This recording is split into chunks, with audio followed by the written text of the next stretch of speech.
मला मशेरीशिवाय अजिबात जमतच नाही. सकाळी उठली ना पहिली मशेरी लागते बाबा. सुप्रभात.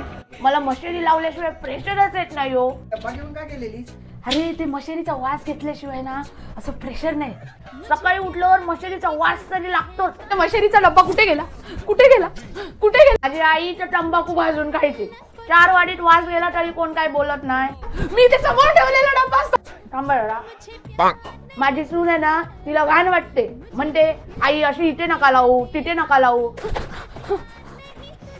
अरे पण माझा एक मशेरीचा डब्बा, एक त्या ठुकायला वाटी आणि माझा हात मी वापरते. त्यात तुम्हाला काय प्रॉब्लेम? 1000 वेळा सांगितले माझ्या मशेरीच्या डब्याला कोणी हात लावायचा नाही. तो समोरच राहणार. तर माझ्या मुलाला सांगून ठेवलंय येताना दुधाची पिशवी आणि शाईन मशेरी अजिबात विचारायची नाही. काय मनालीला गेलायस? जिथं कुठे गेला असशील येताना माझी मशेरी घेऊन ये. ही नाही लावली ना तर मला गॅसचा त्रास होतो, ऍसिडिटी होते, असं डोकं एकदम जड होतं बघा. माझं आयुष्य मशेरी भोवतीच फिरतं. एक वेळ जेवण नाही दिलं तरी चालेल पण मला मशेरी बापर माझी लागतच लागते. मशेरी द्या मला मशेरी. म्हणून मी जास्त कोणाकडे जातच नाही. दुसऱ्याच्या इथे गेल्यावर मग ते मोरीत घुसून मशेरी लावायला लागते. रे एक मशेरीचं मोठं अख्खं पाकिट घेऊनच ठेवलं.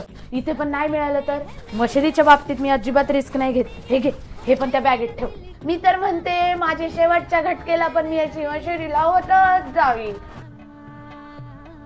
तुम्हाला सांगते मशेरीशिवाय काही जमत नाही. आता या व्हिडिओसाठी मी चहा पावडर लावून पण ट्राय करत होती पण त्याचं दिसतच नव्हतं. शेवटी मला खरी मशेरी लावायला लागली. काय सांगू तुम्हाला, मशेरीशिवाय जमत नाही.